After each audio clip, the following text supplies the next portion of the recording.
Fears across the country of the U.S. potentially being involved in the conflict between Israel and Iran are growing, as you would imagine. This week online, searches for "Is the U.S. going to war?" have skyrocketed.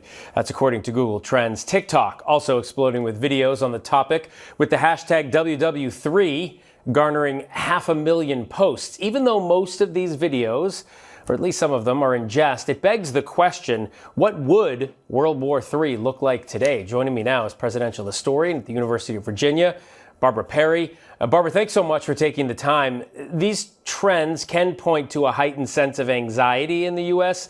over a conflict between Israel and Iran, and President Trump trying to decide if the U.S. gets involved in some way. What goes into the decision, President making this kind of decision?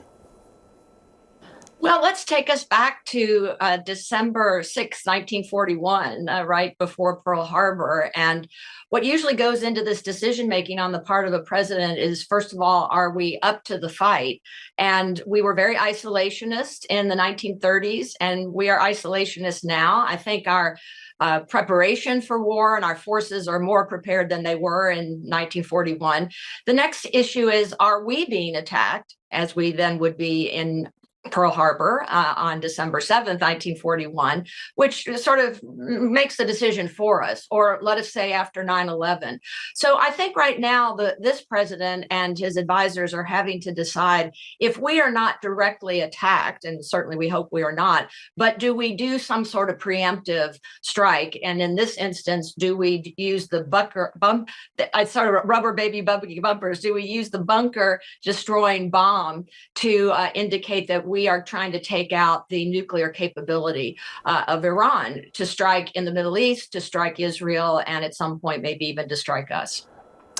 Barbara, I've been trying to avoid, first of all, bunker buster all day, so I appreciate that. It's not easy. It's the mother of all tongue twisters. Right. So the president has said many times he wants to avoid boots on the ground, but a lot of the social media posts are sharing jokes about a draft, so obviously there's some anxiety around that. Do you think we could ever see something like that again? If we come to World War III, yes, we probably would have to see an active draft. Of course, all males 18 and over in the United States have to sign up for the draft, so we can move to it fairly quickly. It would be very unpopular, as it was during Vietnam, and now we have an all-volunteer force. But if we really were to come to World War III that would involve the Middle East, maybe Ukraine, Russia, and even China and Taiwan, we probably would see an active draft. So I could see why people would be upset about that possibility. I've talked to many historians who don't like to use the phrase history repeats itself, because it literally can't. However, we can learn from history. So what, if anything, do you think we can learn from wars in the past as we look at this conflict potentially?